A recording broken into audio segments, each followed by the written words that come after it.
અમદાવાદમાં અનેક જગ્યાએ ટેક્સી ચાલકો દ્વારા વિરોધ પ્રદર્શન કરવામાં આવ્યું। ટેક્સી ચાલકો ચોક્કસ મુદતની હડતાલ પર, ભૂખ હડતાલ પર ઉતરવાની ચીમકી ઉચ્ચારી। અમદાવાદની હજારો ટેક્સીના પૈડા થંભી જશે। ગાંધી માર્ગે આંદોલનમાં શહેરના હજારો ટેક્સી ડ્રાઈવરો પણ જોડાશે। સફેદ નંબર પ્લેટવાળા અનધિકૃત એગ્રીગેટર કંપનીના 2 વ્હીલર બંધ કરાવવા માંગ। ઉબેર, ઓલા અને રેપિડો કંપની દ્વારા આરટીઓના નિયમ મુજબ ભાડું નથી મળી રહ્યું। રેલવે સ્ટેશન અને બસ સ્ટેશન પર આવતા મુસાફરોને હાલાકીનો સામનો કરવો પડે છે।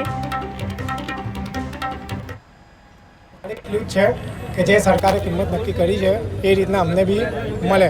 અમને કસ્ટમરનું જ ઉબેરવાળાને સાંભળે છે, અમારું કોઈ કંઈ સાંભળતું નથી। અમારે કોઈ બી કમ્પ્લેન હોય તો અમારે સાંભળવામાં આવતી નથી। કસ્ટમરનું તરત જ સાંભળી લે છે, અમારા આઈડી બ્લોક કરી નાખે છે।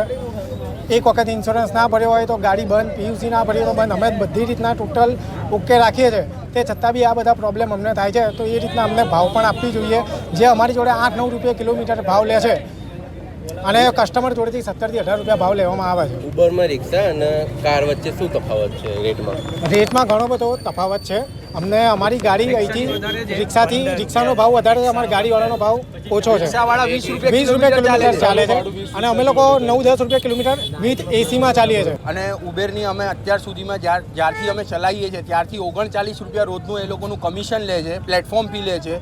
17 રૂપિયા કિલોમીટર કસ્ટમર જોડે રહે છે અને 10 રૂપિયા કિલોમીટર અમને આપે છે। એના લીધે અમે બધા ડ્રાઈવરો હેરાન થઈ ગયા છીએ અને રોજનું એ લોકોનું કમિશન પ્લસ એ લોકો અમારા જોડે